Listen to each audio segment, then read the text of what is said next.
নমস্কার, আপনারা দেখছেন বঙ্গবাসী নিউজ। আজকে আমাদের মধ্যে একজন বিশেষ গেস্ট যে প্রেজেন্ট হয়েছেন, সে কিন্তু যাতা লোক নয়, যাতা মহিলা নয়। তিনার কিন্তু ইউথদের যেরকম করে ইন্সপায়ার করছে, সেই কাহিনীটা দিদির কাছ থেকে শুনবো। নমস্কার সকলকে। আমার নাম মিলি মজুমদার। শুনলেন তো, সে কিন্তু সমাজ বন্ধু। তারপরে শুনতে থাকুন, জানতে থাকুন আমাদের। তো দিদি, তো তোমার এই এনজিও তে আসা, যে আমি ক্রিয়েশন, তারপর তোমার নিজস্ব একটা আছে, তো এটা কেন? আমার অ্যাকচুয়ালি আমি ক্রিয়েশনের আগেও আমার পরিচয়টা হচ্ছে আত্মজা। আত্মজা আমার একটি এনজিও, যেটাতে মূলত আমরা মহিলারা কাজ করি, এবং এইখানে বিশেষত আমরা শিশুদের নিয়ে আর বৃদ্ধ বৃদ্ধাদের নিয়ে, সেটা সব রকম হতে পারে। অনাথ আশ্রমের শিশু হতে পারে, কোনো অটিস্টিক স্কুলের শিশু হতে পারে, বস্তির শিশু হতে পারে, যে কোনো শিশু, বা যদি সাধারণ ঘরেরও শিশু হয়, তারা যদি কোনো ক্রমে কোনো রকমভাবে কোনো সমস্যার মধ্যে থাকে, তাহলে সেটাও হতে পারে। তো আমার প্রথম পরিচয় হলো আত্মজা, তারপর আমি ক্রিয়েশন। এবং দেখা যায় যে এই আমি ক্রিয়েশন কিন্তু আত্মজা থেকেই এসেছে, এবং আত্মজা এসেছে আমার একটি শিশু সংগঠন, শিশু দের নিয়ে, যেটাতে আমি কাজ করতাম, শিশু তীর্থ। এবার ব্যাপারটা একটা কেমন হয়ে গেল না, যে কোনটা শিশু তীর্থ কোনটা আমি ক্রিয়েশন। তো খুব সংক্ষেপে বিস্তারিতভাবে বলতে পারি, মানে সংক্ষেপ কিন্তু বিস্তারিত। সেটা হলো যে আমি আগে বাইরে থাকতাম, যেহেতু হাজব্যান্ড চাকরির সূত্রে বাইরে এয়ারফোর্সে চাকরি করতো। 2008-এ যখন আমি আসি, তখন আমি ব্যারাকপুরটাকে বেছে নিই, কারণ এখানে আমাদের ডিফেন্সের ক্যান্টিন, স্কুল এবং হসপিটাল, তিনটে ফ্যাসিলিটি আছে। তো সেই কারণেই আমি কালিয়ানিবাসে একটি রেন্টেড ফ্ল্যাটে থাকতাম। কালিয়ানিবাসটি একেবারে রেল লাইনের ধারে, এবং আমাদের নিচে একটি দুর্গাপুজো। তো সেখানে আমি দেখেছি যে রেল লাইনের ধারে যে শিশুগুলো, তারা প্রসাদ নিয়ে, মণ্ডপে বসার জায়গা নিয়ে, তাদের মধ্যে একটা সবসময় একটা সংঘাত, একটা সংগ্রাম। তো সেখান থেকে আমার কোথাও একটা মনে হয়েছে যে ওদের নিয়ে কাজ করব। তো যখন প্রথম ওদের নিয়ে কাজ করা শুরু করি, সবার প্রথম যেটা হয়েছিল যে ওদেরকে প্রসাদটা প্রত্যেকদিন ওদের বিতরণ করার চেষ্টা করতাম। সেটা একটা বড় অসুবিধা আসে সমাজে। সাধারণ সমাজ বলে যে আমরা খরচা করে প্রসাদ দিচ্ছি, আমাদের বাড়ির ছেলেপেলেরা পাচ্ছে না, আমাদের লোকেরা পাচ্ছে না, অথচ সবটাই বস্তির বাচ্চাদের মধ্যে বিলি হয়ে যাচ্ছে। এবং সেই বস্তিটি হিন্দু মুসলমান উভয়, দুটো পাড়া ছিল, একটা হিন্দু একটা মুসলমান। সেখান থেকে সংঘাতটা শুরু হয়। তারপর তো অনেক কিছু আছে, সবটা তো বলা সম্ভব না, কিন্তু কোথাও আমার মনে হয় যে এই বাচ্চাদের নিয়েই আমি কাজ শুরু করব। তো এই বাচ্চাদের নিয়ে কাজ শুরু করতে প্রথম পদক্ষেপ ছিল আমি আর হাজব্যান্ড মিলে একটি ড্রয়িং স্কুল খুলি। সেখানে একজন টিচার ছিল, এই মুহূর্তে সত্যি সেই দাদার কথা আমার মনে নেই, তবে মনে রাখাটা উচিত ছিল। সেই ড্রয়িং টিচারকে বলে উনি ফ্রি অফ কস্ট শেখাতেন, আমরা আয়োজনটা করতাম। দিয়ে আমরা একটা বাচ্চাদের, বস্তির বাচ্চাদের একটা ড্রয়িং ক্লাস শুরু করলাম ওখানেরই ক্লাবের শিব মন্দিরের প্রাঙ্গণে। একটা বছর চলার পর এবার কি করব, তখন মনে হলো যে বাচ্চাদের নাচ গান শেখাবো, পড়াশোনা শেখাবো, এবং সেটা কোথায় করব। তো কোথাও জায়গা না পাওয়াতে আমি আমার ফ্ল্যাটেই শুরু করলাম। কিন্তু আমার ফ্ল্যাটে যখন শুরু করি, তখন আমার ফ্ল্যাটের অন্যান্য জায়গার থেকে ভীষণ বাধা আসতে শুরু করে। মানে সকলের একটা উক্তি যে আমি ফ্ল্যাটটাকে বস্তি বানিয়ে ফেলছি, এখানে বাচ্চারা সিঁড়ি নোংরা করতো, কারণ ওরা তো অতটা সিভিলাইজড না। তো তখন আমাকে সকলে মিলে ঠিক করলো যে ওখান থেকে তুলে দেবে, ফ্ল্যাট থেকে তুলে দেবে। তখন আমি ভাড়াই ছিলাম। তো তখন ঠিক করলাম কি করব, তুলেই যদি দেয় তার থেকে আমার এই ব্যবস্থাটা অন্য কোথাও করা ভালো। আমি একটি ক্লাবের সাথে কথা বললাম, তাদেরকে বললাম যে শুধু শনি রবি দুটো দিন আমাকে দাও, বাচ্চাদের নিয়ে একটু কাজ করতে চাই। তারা দিল, কিন্তু সেখানে বেশ কয়েক মাস কাজ করার পর সেখান থেকেও একটা গ্রুপ বিরোধিতা করলো যে আমাদের ক্যারম খেলা, টিভি দেখাতে অসুবিধে হয়। তো সেখান থেকেও বাচ্চাদেরকে নিয়ে একটা মাঠের একটা গাছতলায় ক্লাস করাতাম বেশ কিছুদিন ওখানে। তারপর বর্ষাকাল, সেই সমস্যাটা হলো। সেটা তো হবেই, প্রত্যেক বছরই বর্ষাকাল আসবে। এবার এই বাচ্চাগুলো যে বস্তিতে থাকে, তাদের যা বাবা, কাকা, দাদা, তারা বললো যে ম্যাডাম আপনি তো ভালো কাজই করছেন। এবং তারা বুঝলো, তারা প্রথমে খুব একটা সাপোর্টে ছিল না, কিন্তু তারা বুঝলো যখন যে ভালো কাজ, তত অ্যাওয়ারনেসটা যত বাড়লো, তখন তারা বুঝলো, তখন তারা বললো যে আমাদের 17 নম্বর রেলগেটের ধারে আমাদের বস্তিতে একটা টালির চালা ক্লাব আছে, যদি আপনার আপত্তি না থাকে আসতে তাহলে আপনি করতে পারেন, ওখানে ক্লাস করাতে পারেন। আমি একদিন দেখতে গেলাম, তো একটা ক্লাবের পরিবেশ যেরকম হয়, এবং বস্তির ক্লাব তো আমরা আরোই ধরে নিই, সেখানে বুঝলাম যে প্রত্যেক দিনই প্রচণ্ড পরিমাণে নেশা করা হতো বা এই ধরনের। তো আমি ওদেরকে বলি, ভাই একটাই শর্ত, এখান থেকে এটা বন্ধ করে দাও, কারণ এই গন্ধটা আমি নিতে পারি না। তাতে আমার দুটো উদ্দেশ্য, ওখানে ওটা কমবে, প্লাস আমি বাচ্চাদের ক্লাস। তারা কিন্তু আমার কথা শুনলো এবং ওখানে আমি ক্লাস করাতাম। ওখানে আমি দীর্ঘদিন ক্লাস করাতাম। এবার আমি যে বস্তির বাচ্চাদের নিয়ে কাজ করছি, সেখানে আমি সমাজে একদম একঘরে হয়ে যাই। আমাকে আমার আশেপাশে বা এলাকায় বা ফ্ল্যাটে কেউ আমন্ত্রণ জানাতো না তাদের কোনো শুভ অনুষ্ঠানে, বা আমাকে অঞ্জলি দিতে দিত না, বা আমাকে একঘরে, এক কথা আমাকে একঘরে। তো এই স্ট্রাগলটা খুব বেশি দিন ছিল না, 1 বছরেরই ছিল।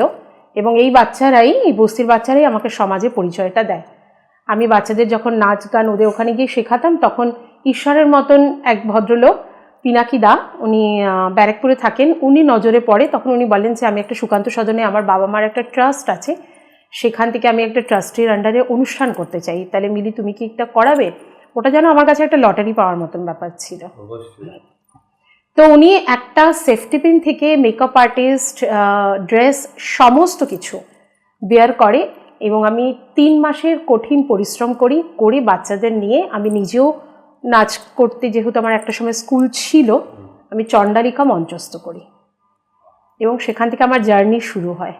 এবার ওই বিভিন্ন জায়গায় আমরা অনুষ্ঠান করতাম, তখন আমার মনে হলো কি যে বাচ্চাদের একটু হাতের কাজ কিছু শেখাই, একঘেয়েমি শুধু নাচ নাচ গান। আর এই সময়টা জার্নির মধ্যে 1-2 করে আসতে শুরু করেছে। সবার প্রথম আমার স্কুলের এক বান্ধবী, প্রায় 30 বছরের বন্ধুত্ব, আমরা ক্লাস 7 থেকে একসাথে পড়াশোনা করেছি, সুস্মিতা ভট্টাচার্য। ও কল্যাণী থেকে এসে আমার পাশে দাঁড়ালো। ও বলল যে আমি কিছুই পারি না, কিন্তু আমি তোর সাথে থাকবো। ও প্রায় প্রত্যেক সপ্তাহে 2 দিন 3 দিন কল্যাণী থেকে এসে আমার পাশে থাকতো। এই 1 থেকে 2 হলাম, এবং এই 2 থেকে আমরা দুজনে মিলে কাজ শুরু করলাম। করতে করতে আস্তে আস্তে কিন্তু আমরা প্রায় 35 জন মহিলা হয়ে গেছিলাম। তো বাচ্চাদের নিয়ে যখন কাজ শুরু করলাম, যখন আমি 2-3 জনই ছিলাম, সুস্মিতা যখন প্রথম আসে, তখন আমি বাচ্চাদের ইউটিউব দেখে কিছু হাতের কাজ শেখাই, ফুলদানি বানানো, কাগজের ফুল বানানো। এবার মনে হলো যে এত কিছু তো বানিয়ে নিয়েছি, এগুলো দিয়ে করবোটা কি? তখন মনে হলো যে একটা এক্সিবিশন, ছোট্ট মেলা মতন করি, সেখানে যদি সেল হয় 2 পয়সা আসবে, সেই টাকা দিয়ে আমি ওদের আরও কিছু ভাবতে পারবো। তখন সুকান্ত সদনে আমাদের চেয়ারম্যান স্যারকে বলি, উনি খুব কম টাকায় সুকান্ত সদনের বাইরেটা আমাকে রেন্টে দেয়, সেখানে আমি একটা মেলা আয়োজন করি। কিন্তু একটা টেবিলে তো হবে না, তখন ফেসবুকে কোনো গ্রুপ ছিল না। আমি সেখান থেকে পরিশ্রম করে প্রায় একদিনের একটি আনন্দ মেলা নাম দিয়ে আমি মেলা করি, এবং 35টি স্টল পাই। সেই 35টি স্টল নিয়ে আমার একদিনের মেলা, আমি ওখানে প্রফিট করেছিলাম 14 টাকা। কিন্তু আমার মনে হলো যে আমি লস করিনি, হ্যাঁ সাকসেসফুল। এই থেকে কি হলো, আমি মেলাটা শুরু হলো। তখন মেলাটা সম্পূর্ণ ছিল ফান্ডিং, কিন্তু একটা সময় গিয়ে আমার পারিবারিক কিছু সমস্যার জন্য আমাকে মেলাটাই নিজের ব্রেড অ্যান্ড বাটার করতে হলো। এবং সেই শিশু তীর্থদের নিয়ে চলতে চলতে যখন প্রচুর মহিলারা আসলো, তখন আত্মজার গঠন হলো। আত্মজাটা ছিল বা আছে আমাদের একটি মহিলা সংগঠন, এবং শিশু তীর্থ কিন্তু নষ্ট হয়ে যায় লকডাউনে। কারণ লকডাউনে আমরা যেই সমস্ত বাচ্চাদের তৈরি করি, এটা করতে নেই, ওটা করতে হয়, সেটা করতে নেই, আমরা সেখান থেকে আমরা 6টা মাধ্যমিক পাস বের করি, 2টো উচ্চ মাধ্যমিক পাস বের করি। একটি মেয়ে কলেজে এখনও পড়ছে। কিন্তু ওই লকডাউনের সময় মায়েরা তখন ভয় পায়, ভাবে কি এই পিরিয়ডটা মনে হয় থেকেই যাবে, এটা বোধহয় শেষ হবে না। তারা মেয়েকে বিভিন্ন জায়গায় খুব কম বয়সে বিয়ে দিয়ে দেয়। ওই ক্লাসটা আজকের দিনে আমরা আর করতে পারছি না, কিন্তু আমরা আজকের দিনে বিভিন্ন অনাথ আশ্রম, বৃদ্ধাশ্রম, তারপর ভ্যালি অফ স্মাইলস যে স্কুল, তাদের পাশে থাকার কাজ করার একটা চেষ্টা করি। এবং আমার নিজস্ব পার্সোনালি লকডাউন থেকে একটা চাকরির অফার আসে, আমি অনলাইনে একটা জবও করছি, এবং সেই জবটা আমাকে একটা ফিন্যান্স। শুনছিলাম যে আমি ক্রিয়েশন, তারপরে তোমার এই পুরো জার্নিটা, মানে সত্যি, মানে এই জার্নিটাকে কেউ যদি একটু সাধারণ আমাদের দর্শকরা দেখে, এতেও কত মানুষের যে হৃদয়ে একটা ভাবনা আসবে যে না, তাহলে এরকম সমাজে মানুষরাও রয়েছে, ভালো মানুষরাও রয়েছে সমাজে। এখনো সময় সেই হিসাবে কলিযুগ সবাই বলে এতে, কিন্তু এখনো সে কলিযুগ না। হয়তো একদিকে কলিযুগ হয়েও আমাদের মিলিদি, আমাদের কলিযুগের ভগবানের মতো পাশে থাকে, সেটাই তো অ্যাকচুয়ালি ট্রু হিউম্যানিটি, এটাই বলা। আর দিদি বলো। আমার মনে হয় সত্যি কথা বলতে কলিযুগ বলে কিছু হয় না। হ্যাঁ। কারণ হচ্ছে সবটাই ডিপেন্ড করে হচ্ছে কর্মের উপর। আমরা সাধারণ মানুষরা যেরকম ধরনের কর্ম করব সমাজটা কিন্তু সেরকমই গড়ে উঠবে। 100 এই কারণেই আমার প্রথম পদক্ষেপ ছিল রেল লাইনের ধার থেকে। কারণ প্রচুর মানুষকে বলতে শুনেছি যে রেল লাইনের ধার থেকেই চোর তৈরি হচ্ছে, ডাকাত তৈরি হচ্ছে, ছিনতাইবাজ তৈরি হচ্ছে বা বিভিন্ন রকমের কারাপশন। তো যদি সেটা সত্যিই হয়ে থাকে, যদিও বা এটা একদম সত্যি কথা নয়, যদি বা এটা সত্যি হয়ে থাকে, তার জন্য আমরা ভেবেছিলাম যে এই জায়গাগুলোতে সাংস্কৃতিক আলো দিয়ে অন্ধকারটাকে দূর করব। তো সেই জন্যই আমার আত্মজার গঠন, এবং পরবর্তীকালে যারা আমাকে একটা বছর একঘরে করে রেখেছিল সেখান থেকে কিন্তু প্রচুর বন্ধুরা এগিয়ে আসে, এবং আমি তাদেরকে কখনোই দোষারোপ এই কারণে দিই না, কারণ জিনিসটা না বুঝলে তো কেউ এগিয়ে আসবে না।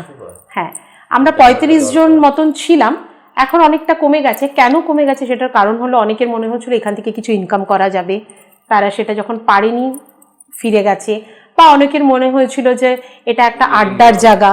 হ্যাঁ, কিন্তু আমরা কাজ কিন্তু করে আসছি প্রায় 10 থেকে 12 বছর কাজ করে আসছি, এবং সেখান থেকেই আমার পার্সোনাল নিজের কি বলবো ভাতের রোজগারের জন্য চাকরির সাথে সাথে আমি মেলা বিজনেসটাতেও যাই, এবং সেটাও আমি অবশ্যই দর্শককে বলতে চাইবো, এটা তো বলতে আমার কোনো দ্বিধা নেই। কারণ দুটো মানুষ যখন একসাথে সংসার করে তারা অনেক স্বপ্ন দেখে, কিন্তু যখন তাদের নিজেদের টেস্ট, লাইকিং, থিঙ্কিংগুলো মেলে না, আমার মনে হয় সেখানে কাদা ছোড়াছড়ি করার থেকে আলাদা হয়ে যাওয়া ভালো। এবং সেই কারণে আমাকেও আমার হাজব্যান্ডের থেকে একটা সময়ের পর আলাদা হয়ে যেতে হয়েছিল। তার বিশেষ কারণ ছিল তার কিছুতেই আমার মেয়ের সাথে বনাবনি হচ্ছিল না। মানে এটা খুব দুর্ভাগ্য যে বাবা মেয়েতে বনাবনি হয় না, কারণ এটা হচ্ছে যুগের সাথে যুগের তফাৎ, যেটাকে আমরা জেনারেশন গ্যাপ বলি। উনি ছিলেন ডিফেন্সের লোক, একটু ওভার ডিসিপ্লিন মানুষ, কিন্তু মানুষ হিসেবে কোটিতে একজন। আর মেয়ে তখন টিনেজার, ফোন ব্যবহার করবে, পিৎজা খাবে, এগুলো নিয়ে একটা সংঘাত। তো আজ 5 বছর হলো আমি সেপারেটেড, আনঅফিসিয়ালি, ডিভোর্সের কথা ভাবিও নি, এবং কাজ করে যাচ্ছি সমাজের জন্য। এবং আমি ক্রিয়েশনের গঠন করি, এবং আমি ক্রিয়েশন হলো একটি বিজনেস আমার, যেখানে আমার আন্ডারে প্রায় 10,000 মেম্বার আছে, তার থেকে 250 থেকে 500 সবসময় অ্যাক্টিভ থাকে। এবং আমি মাসে মিনিমাম 2টো করে এক্সিবিশন, মেলা অর্গানাইজ করে থাকি। আর চৈত্র মাসে আমি কোনো সপ্তাহ বাদ নিই, মানে পুরো মার্চ এপ্রিল ধরে আমার 60 দিন টানা মেলা বিভিন্ন লোকেশনে। এবার এই মেলা বিজনেসটাতেই কেন আসলাম সেটারও একটা গল্প, যেটা তুমি একটু আগে জিজ্ঞেস করলে যে মেলাই কেন। মেলা বিজনেসটা এই কারণে এসেছে কারণ আমি নিজে দেখতেই পাচ্ছি আমি সাজগোজ করতে ভীষণ ভালোবাসি। হ্যাঁ, সেটা তোমার সবসময়, হ্যাঁ হ্যাঁ, খুব ভালোবাসি। এটা সবটাই আমার আমি ক্রিয়েশনের, শাড়ি বলো, জুয়েলারি বলো, সব।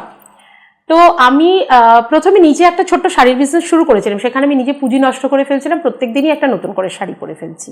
তখন আমার মনে হলো যে এমন একটা ব্যবসা করবো যে চারপাশে আমার প্রচুর মেয়েরা থাকবে যারা নিজের পায়ে নিজে দাঁড়ানোর চেষ্টা করছে, স্বাবলম্বী হওয়ার চেষ্টা করছে। আমার যখন যেটা মনে হবে যার থেকে কিনতে পারবো। আজকের ডেটে হয়তো আমি একটা 10,000, 15,000, 20,000 টাকা দিয়ে শাড়ি শ্রীনিকেতন বা বড় কোনো দোকান থেকে কেনার ক্ষমতা রাখি, কিন্তু আমি কিনি না।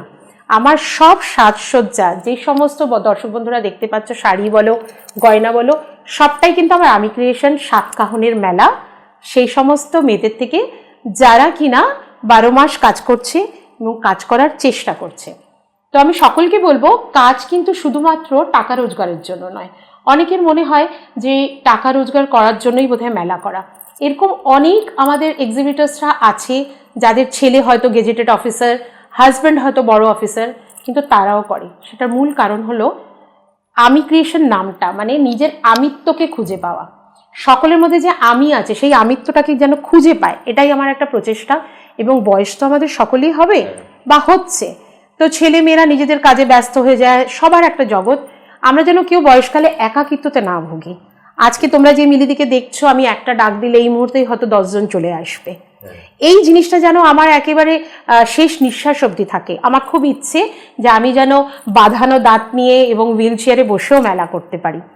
সেই ইচ্ছেটা, সেটা করার জন্য আমাকে এখন কঠোর পরিশ্রম করতে হবে, যখন আমি হাঁটাচলা করতে পারছি। তো আমার আন্ডারে যে সমস্ত মেয়েরা কাজ করে তারা বিভিন্ন জায়গা থেকে আসে, শিয়ালদা থেকে আসে, যাদবপুর থেকে আসে একটি মেয়ে। আগে যারা ছিল অনেকেই এখন দোকান করেছে বা চলে গেছে, সকলে তো এক গ্রুপে বেশি দিন থাকে না। বেহালা থেকে আসতো।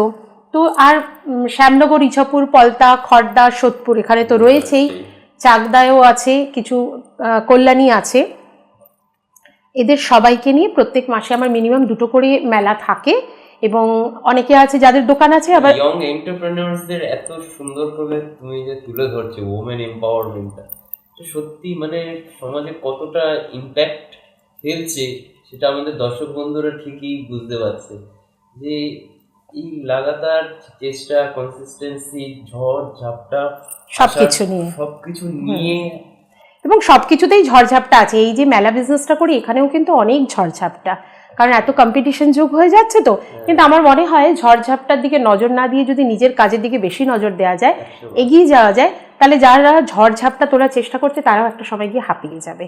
আর আমার শুধু মেলা নয়, মেলার সাথে আমি সাংস্কৃতিক জগৎটাকে ধরে রেখেছি। মানে আমি নিজে যেহেতু একটা সময়, একটা সময় যেহেতু আমার নাচের স্কুল ছিল, মানে আমার প্রথম ভালোবাসা, প্রথম প্রেম হলো নাচ, তারপর হচ্ছে রান্না। আমি এই বিজনেসে এসেছি অনেক পরে। আমার কিন্তু সাতকাহনের মেলা যেরকম আছে, একটা সাতকাহনের রান্নাঘরও আছে। সেটা মেনলি শুরু করেছিলাম লকডাউনে করোনা পেশেন্টদের জন্য, যখন তারা মানে কোথাও খেতে পাচ্ছিল না, বাজার করতে পারছিল না, তাদের জন্য। তো কাজের প্রচেষ্টা করি এবং কাজটা করে যাই এই কারণে। এবং বন্ধুদের সকলকে আমার মেসেজ এটাই যে সকলে কাজ করো। আমাদের সাতকাহনের মেলাতে কিন্তু এমন একজন ভদ্রমহিলা মাসিমা আছে যার কিন্তু 60-র উপরে বয়স, তিনিও কাজ করছেন।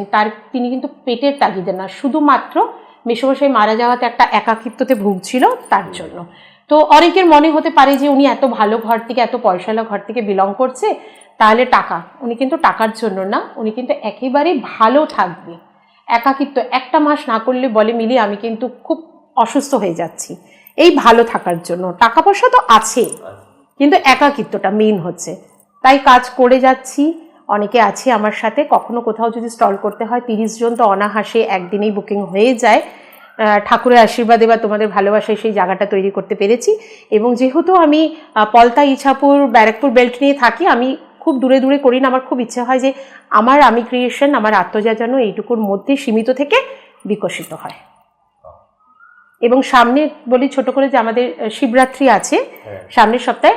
তো এই শিবরাত্রি উপলক্ষেই কিন্তু প্রথম আমার আত্মজা শুরু হয়েছিল, যে এই যে নদী নালাতে একটি দিন এত দুধ ভেসে যাচ্ছে, আমরা ঠাকুরের নামে উৎসর্গ করছি, কিন্তু আলটিমেটলি তো ভাসছে নদী নালাতে।